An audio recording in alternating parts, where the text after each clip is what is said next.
Kisah seorang tukang kayu yang temani mayat seorang konglomerat selama 40 hari di alam kubur. Di sebuah negeri, hiduplah seorang konglomerat yang kaya raya. Namun, ia sering resah memikirkan kematian.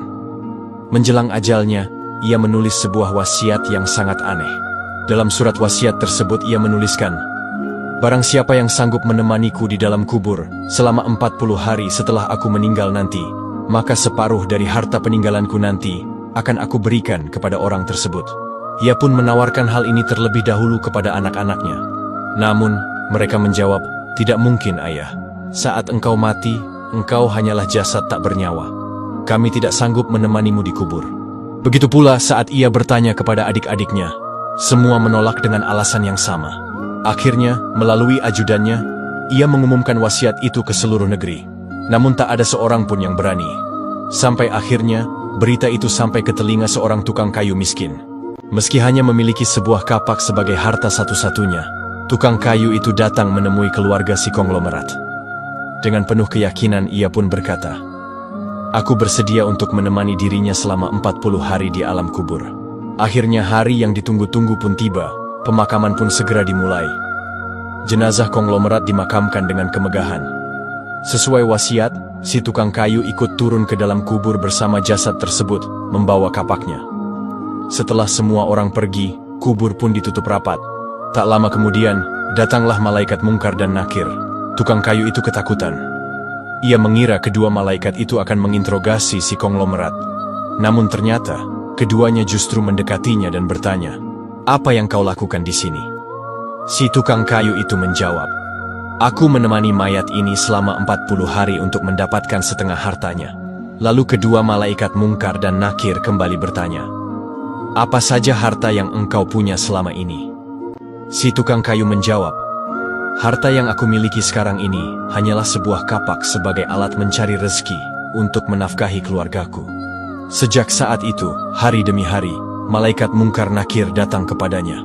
Kedua malaikat itu pun selalu menanyakan tentang sebuah kapak milik si tukang kayu. Kemudian Mungkar Nakir bertanya lagi, "Dari mana kau dapatkan kapakmu ini?" Si tukang kayu menjawab, "Aku membelinya." Besok di hari kedua, kedua malaikat itu kembali datang dan bertanya, "Apa saja yang engkau lakukan dengan kapakmu ini?" Si tukang kayu menjawab, "Aku menebang pohon untuk dijadikan sebagai kayu bakar, lalu kayu-kayu tersebut aku jual ke pasar." Di hari ketiga, malaikat Mungkar dan Nakir kembali bertanya, "Pohon siapa yang engkau tebang dengan kapakmu ini?" Si tukang kayu menjawab, "Pohon yang tumbuh dengan sendirinya di hutan belantara, jadi pohon tersebut tak ada yang punya." Malaikat kembali bertanya, "Apa engkau yakin jika pohon itu tidak ada pemiliknya?"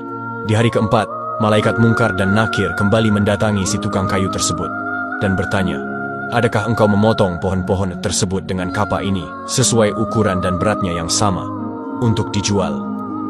Si tukang kayu menjawab, "Aku potong dikira-kira saja, mana mungkin ukurannya bisa sama rata." Hari berganti hari, pertanyaan itu terus berulang, hingga hari ke-39, yang ditanyakan tetap soal kapak kecil yang menjadi satu-satunya hartanya. Pada hari ke-40, Mungkar Nakir kembali datang. Sebelum mereka sempat bertanya, tukang kayu itu langsung melompat keluar dari liang kubur, membuka pintunya, dan berlari keluar sambil berteriak, "Aku tidak mau separuh harta itu. Ambillah semua untuk kalian.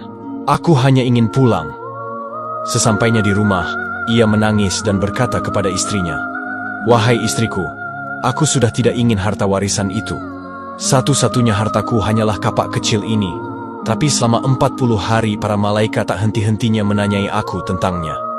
Bagaimana jika hartaku sebanyak konglomerat itu? Entah berapa lama dan bagaimana aku bisa mempertanggungjawabkannya." Dari kisah ini mengajarkan untuk kita hikmah yang mendalam. Harta bukanlah kebanggaan, melainkan amanah. Bahkan sekecil apapun yang kita miliki akan dipertanyakan kelak di hadapan Allah. Pertanggungjawaban di akhirat lebih berat daripada pengumpulan harta di dunia. Jika sebuah kapak saja ditanya berkali-kali, bagaimana dengan harta yang melimpah ruah? Lebih baik memiliki sedikit harta yang halal, jujur, dan berkah, daripada kekayaan melimpah yang sulit dipertanggungjawabkan.